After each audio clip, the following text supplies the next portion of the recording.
hear from the Ministry of Education, where Honorable Minister Douglas Yakalema is expected to give an update on the 2023 teacher recruit exercise.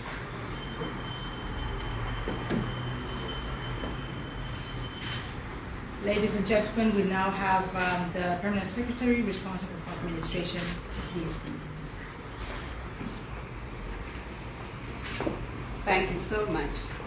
My task here is very simple, but merely to also welcome each and every one of you to this press briefing.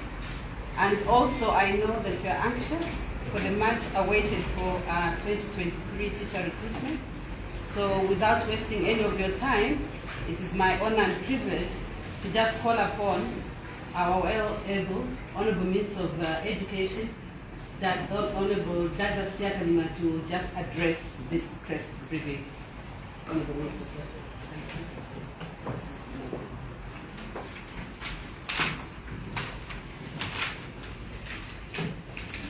Thank you very much, P.S. Good afternoon, everybody. Yesterday we were not actually. Good afternoon. The chairperson of the Teaching Service Commission. We can cut that. About apologies, I forgot to mention that we do have in our midst the Teaching Service Commission chairperson, and she does have the whole team around the commissioners. And Chair, please, I see you in that, just to apologize. Kindly give the remarks before the Minister.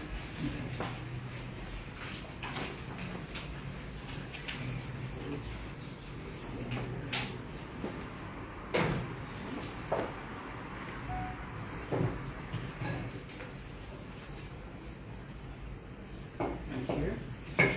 Honorable Minister of Education, Dr. Douglas Yakalema, MP, the Permanent Secretary for Administration, members of the Teaching Service Commission, the Secretary for the Commission, directors present, other senior government officials, union representatives, distinguished ladies and gentlemen, members of the press. Let me welcome you, Honorable Minister, and all of you distinguished invited ladies and gentlemen to this very important occasion. I wish to confirm that the Teaching Service Commission has successfully completed the recruitment process, and we are here to hand over a list of successful candidates in the 2023 teacher recruitment. Honorable Minister, we are extremely excited that today marks the end of the long journey that we embarked on in June 2023 to recruit 4,500 early childhood, primary and secondary school teachers. As we commend the New Dawn government for prioritizing education quality by consistently budgeting for teacher recruitment to bring the teacher-pupil ratio to acceptable standards. Honorable Minister, the Commission believes that Zambia's attainment of its educational goal and learners' exceptional learning outcomes rely heavily on teachers' qualification, their professional conduct and commitment. However, the high enrollments triggered by the implementation of the free education policy and the consequential challenges amongst them, the inadequate number of teachers poses a huge threat to education quality. Ladies and gentlemen, the existing teacher-pupil ratio is too high to deliver on the promise of free and quality education. Distinguished ladies and gentlemen, I want to assure you that the teacher recruitment exercise was undertaken in a transparent and meticulous manner, through a multi-stakeholder partnership and in accordance with the Service Commission Act number 10 of 2016, using an automated teacher recruitment system in line with the decentralization policy and the human resource management reforms in the public service. The recruitment of the 4,500 teachers we are handing over today was done at a local level through district human resource management committees. This process not only allowed for local participation, but more importantly, increasing transparency and reduced opportunities for corruption. Allow me to highlight some of the key milestones that marked the 2023 recruitment process.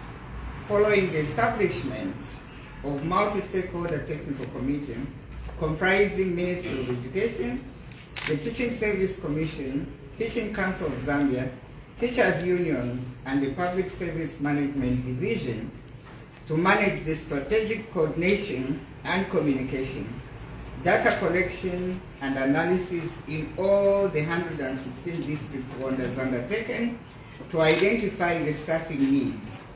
And later, it was used as the basis for vacancy creation.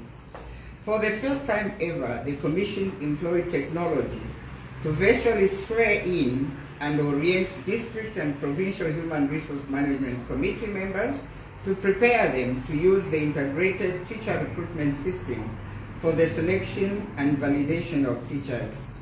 The swearing in also obligated committee members to uphold confidentiality. Recruitment commenced with an overwhelming number of applications totaling 69,311 submitted through Zampost. This removed the human element and allowed for transparency and impartiality in the application process. To that effect, any application not captured in the Zampost database, which was submitted to each respectable District Education Board Secretary's office, was not considered. As a requirement, District Education Board Secretaries and District Commissioners witnessed the opening of physical application letters, while officers from the security wings remained throughout the district level selection process. Following validation and quality assurance by provincial human resource management committees, the National Consolidation and Validation Committee concluded the process. I want to take this opportunity to convey our sincere thanks to you, Honorable Minister Dr. Douglas Yakalima, for the excellent leadership and guidance that you provided during the entire recruitment process. The valuable support we received from the two permanent secretaries for administration and technical services is highly appreciated.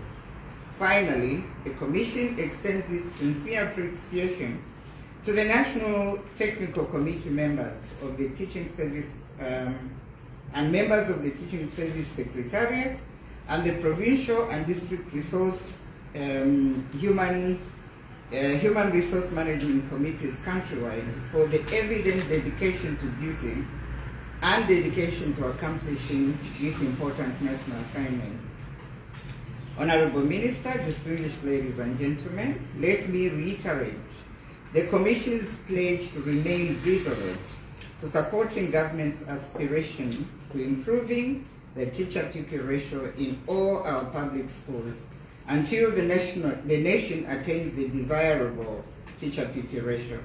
Let me end by congratulating all successful applicants and wish them a fulfilling tour of duty in the public service.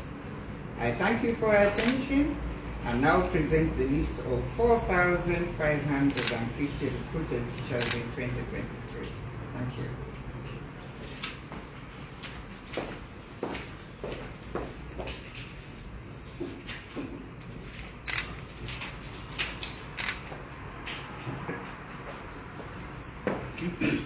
The Chairperson of the Teaching Service Commission, the Permanent Secretary Administration, members of the Teaching Service Commission, directors present, Teaching Service Commission Secretary, union representatives, members of the press, just ladies and gentlemen. I warmly welcome you to this press briefing aimed at updating the nation on the 2023 NET teacher recruitment. I am aware that members of the public have been anxiously waiting for the conclusion of the recruitment of 4,500 teachers, and today I come as the bearer of this good news. Distinguished ladies and gentlemen, we are all aware that lack of sufficiently qualified teachers threatens students' ability to learn. This announcement, therefore,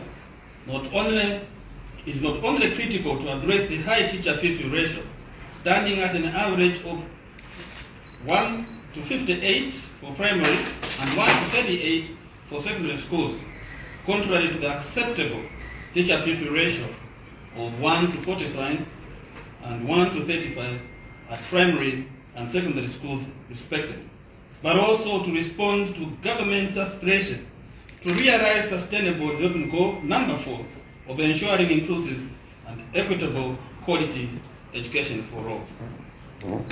Distinguished ladies and gentlemen, I am happy to confirm that government actualized the presidential pronouncement that 4,500 teachers will be recruited in 2023 through the Ministry of Finance and National Planning, allocating 1,994,817,600 kwacha in the 2023 national budget. Thereafter, the Teaching Service Commission proceeded to engage the established human resource management committees in all the Zambia's 116 districts to recruit the teachers in accordance with the decentralization policy and the Service Commissions Act number 10 of 2016. The local level recruitment allowed qualified teachers residing within the district to be recruited to serve their communities. I'm reliably informed that the process used was very stringent and ensured that all citizens who qualified were given an equal and fair opportunity to compete for available vacancies, irrespective of any other consideration. I wish to acknowledge and commend the multi-stakeholder collaboration that characterized both the 2022 and 2023 teacher recruitment. At district level, the respective district commissioners played an oversight role throughout the recruitment process and to enhance accountability, transparency and credibility of the process, security wings from either the Office of the President, Special Division, Drug Enforcement Commission, or Anti-Corruption Commission monitored the process. In line with the staffing needs analysis and the funds appropriated for this recruitment, the recruitment prioritized secondary school teachers specialized to teach mathematics, sciences, business studies, ICT, and Zambian languages. The 4,500 teachers have been recruited from all the 116 districts from all the 10 provinces. I am delighted to announce that the names of successful candidates will be published tomorrow, the 26th of January 2024, in credible print and on electronic media platforms. You will be pleased to learn that tomorrow you will find 7,222 teachers' names publicized. We delayed the process in order to partially respond to the overwhelming 69,311 applicants by mopping up our system of all retirees, those who resigned, went on secondment and unpaid leave, or dismissed from the service to create replacement positions totaling 2,722. Let me emphasize that 4,500 teachers are those directly recruited in 2023, and these 2,722 have been selected on replacement from those that remain in the 2023 database.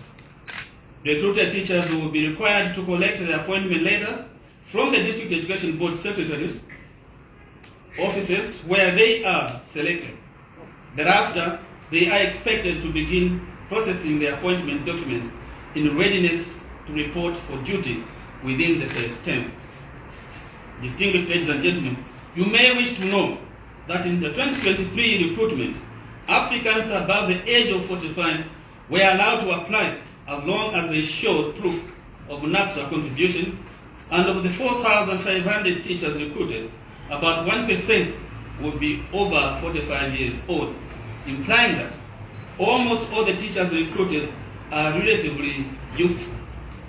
Through a centralized recruitment system, 466 teachers living with disabilities were also recruited.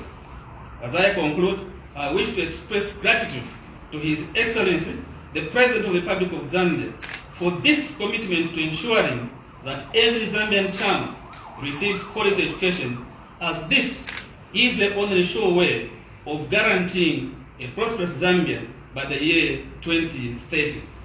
My sincere appreciation go to the various partners who accompanied the Teaching Service Commission to successfully conclude this important national exercise. Thank you for your kind attention, and God bless you all. Thank you very much, Honourable Minister. We'll have the opportunity to hear from the members of the press if you do have any questions, you need any clarity, or any comments that you'd like to make. Members of the press.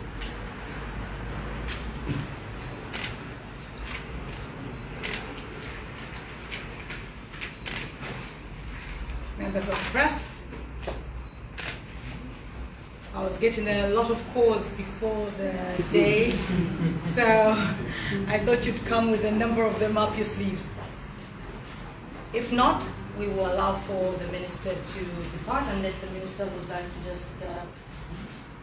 sometimes he helps the press by asking himself a question. So.